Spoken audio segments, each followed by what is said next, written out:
दोस्तों, बहुत समय पहले की बात है। एक छोटे से गांव में सूरज नाम का एक गरीब किसान रहता था। सूरज की ज़िंदगी बहुत कठिनाई भरी थी। वह दिन रात मेहनत करता, लेकिन उसकी फसलें कभी अच्छी नहीं होती थीं। उसकी आर्थिक स्थिति बहुत ख़राब थी और उसके पास अपनी ज़मीन को अच्छी तरह से खेती करने के लिए साधन भी नहीं थे। एक दिन सूरज अपने खेत में निराश होकर बैठा था। तभी उसकी नज़र ज़मीन पर एक चमकती हुई चीज़ पर पड़ी। वह एक अद्भुत मटर का दाना था जो किसी गहने की तरह चमक रहा था। सूरज ने उस मटर के दाने को उठाया और उसे ध्यान से देखा। वह मटर साधारण नहीं लग रही थी। सूरज ने सोचा कि ये मटर शायद उसकी सारी परेशानियों का हल हो सकती है। उसने मटर को अपने खेत में बोने का फैसला किया।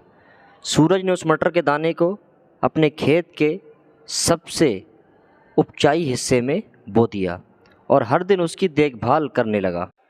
कुछ ही दिनों में सूरज का खेत हरे भरे पौधों से भर गया, लेकिन ये पौधे साधारण पौधों से बहुत अलग थे। मटर के पौधे पर बड़े बड़े पत्ते और उस पर फली लगी हुई थी।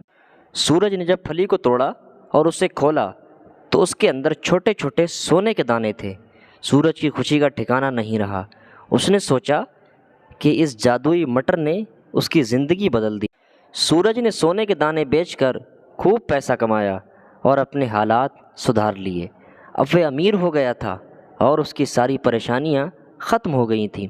लेकिन सूरज ने यह सब अकेले नहीं रखा। उसने गांव के अन्य किसानों की मदद करने का फैसला किया। सूरज ने जादुई मटर की कुछ फलियों को अपने गांव वालों के साथ साझा किया ताकि वो भी अपनी ज़िंदगी को बेहतर बना सकें। सूरज, तुमने हमें ये मटर देकर बहुत बड़ा उपकार किया है। अब हम भी खुशहाल जीवन जी सकेंगे। मुझे खुशी है कि मैं सभी की मदद कर पाया।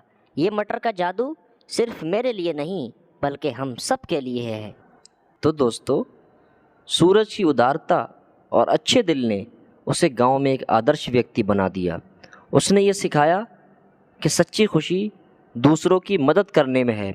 सूरज की कहानी ने गांव के सभी लोगों को ये सिखाया कि जब हमारे पास कुछ ख़ास होता है तो हमें उसे दूसरों के साथ साझा करना चाहिए।